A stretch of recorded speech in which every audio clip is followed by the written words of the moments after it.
Nasamsam ng mga otoridad ang nasa 680,000 pesos na halaga ng shabu mula sa umunoy tulak ng iligal na droga sa ikanasang buhay bus operation sa barangay Western Bicutan, Taguig City. Sa report mula kay Police Colonel Darwin Miranda, Director ng PNP Drug Enforcement Unit Special Operations Unit ng NCRPO, ay kinilala lamang ang suspek na si alias Teng, 52 anyos, residente ng barangay Maharlika Village, Taguig City. Ayon sa investigasyon, naaresto ang suspek sa ikanasang operasyon ng pinagsanib na PNP DEG SUU sa panguna ni Police Lieutenant Ryan Dizon at ng PDEA NCR South dakong alas 12:55 na madaling araw nitong Sabado. Na-recover mula sa suspek ang isang pakete na naglalaman ng pinaniniwalaang shabu na nasa 100 gramo, ang timbang na nagkakalaga ng 680,000 pesos, isang unit ng Android phone at bypass money. Pansamantalang nasa kustudya ng PNP DEG SUU NCR sa Camp Bagong Diwa ang suspek habang inihanda ang kasong isasampa laban sa kanya na paglabag sa RA 9165 o Comprehensive Dangerous Drugs Act of 2002.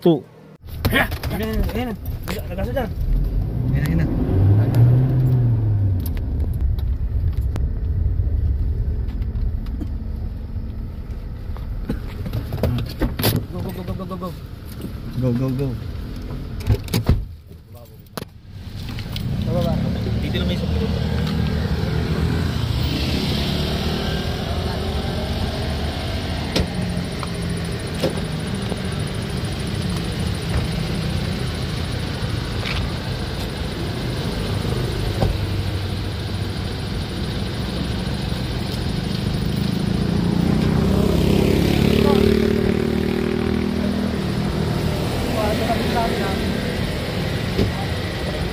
Kawan.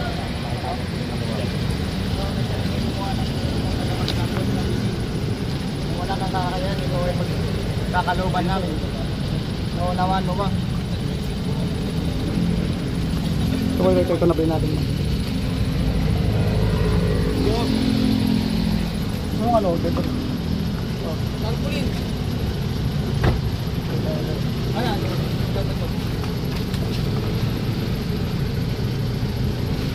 Ito na ko natin cellphone, sa aking budel money.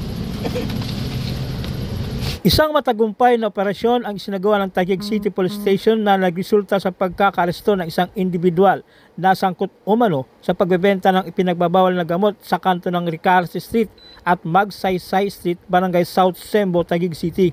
Kinilala ni Police Colonel Rodel Pastor, OIC ng Taguig City Police, ang suspek na si alias Drake, 25 anyos, na isang street level individual na napasakamay ng mga otoridad sa ikanasang anti-illegal drug bypass operation sa panguna ni Police Captain Kenny Kayad, Hepe ng Station Drug Enforcement Unit. Sa isinagawang operasyon, nakuha mula sa pangangalaga at kontrol ng suspek ang 7 plastic sachet na naglalaman ng hininalang shabu na nagkakalaga ng 189,000 pesos, isang 500 bill na bypass money at isang 1,000 bill. Ang mga nasamsam na ebidensya ay maayos na minarkahan at inimbentaryo sa harap ng suspek na sinaksihan ng kagawad ng nasabing lugar at ng inyong lingkod. Matapos ang dokumentasyon, ang suspek at ang nakakumpiskang ebidensya ay dinala sa Taguig City Police Station para sa kaukulang disposisyon. Basahan ko ito ng karapatan mo ha. O makinig ka. Ikaw, Leandre Talamayan E. Puentes. Kami ang Station Drug Enforcement Unit ng Taguig City Police Station. Ikaw ay aming hinuhuli sa paglabag ng Section 5 at 11 ng Article 9165. Ito ay labag sa batas. Ikaw ay may karapatang manahimik o magsawalang kibo. Ano man ang iyong sasabihin ay maaaring maging pabor o laban sa iyo sa anumang hukuman o korte dito sa ating bansa. Ikaw rin ay may karapatang kumuha ng sarili mong abogado o tagapagtanggol na iyong naisin. Kung wala kang kakayahan, ang gobyerno ang siyang magkakalob sa nito. At mayroon ka rin karapatang kumuha ng sarili mong doktor o tagapagsuri na iyong naisin. At kung wala ka rin kakayahan, ang gobyerno pa rin ang magkakalob sa nito. Naiintindihan mo ba yung mga karapatan? Arestadong 4 na suspect sa nagawang bypass operation ng Pateros Municipal Police Station Drug Enforcement Unit sa Barangay Santa Ana, Pateros nitong Biyernes.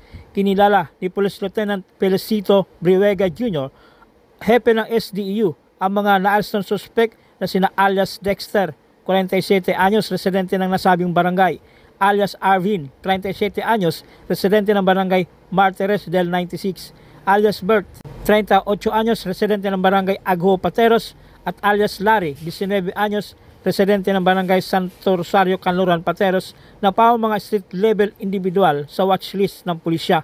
Ayon sa ulat ng SDEU, nagkasa sila ng anti-illegal drugs bypass operation na nagresulta sa pagkaaresto ng mga suspek sa ganap na alas 11 ng gabi sa 5th Street, Colonel Flores Street, Barangay Santa Ana, matapos magbenta ng hininalang illegal na droga sa pusher buyer kapalit ang bypass money.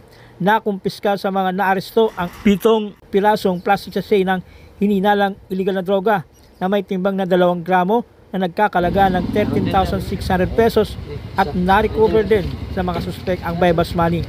Kinasuhan na ang mga suspek sa paglabag sa RA 9165 o Comprehensive Dangerous Drugs Act of 2002. Okay yung karapatan na.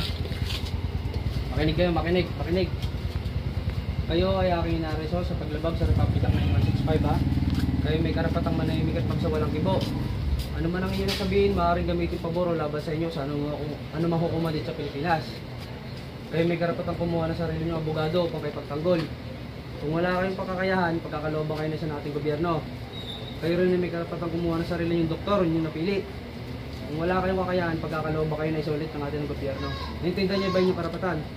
Intindihan mo? Ikaw.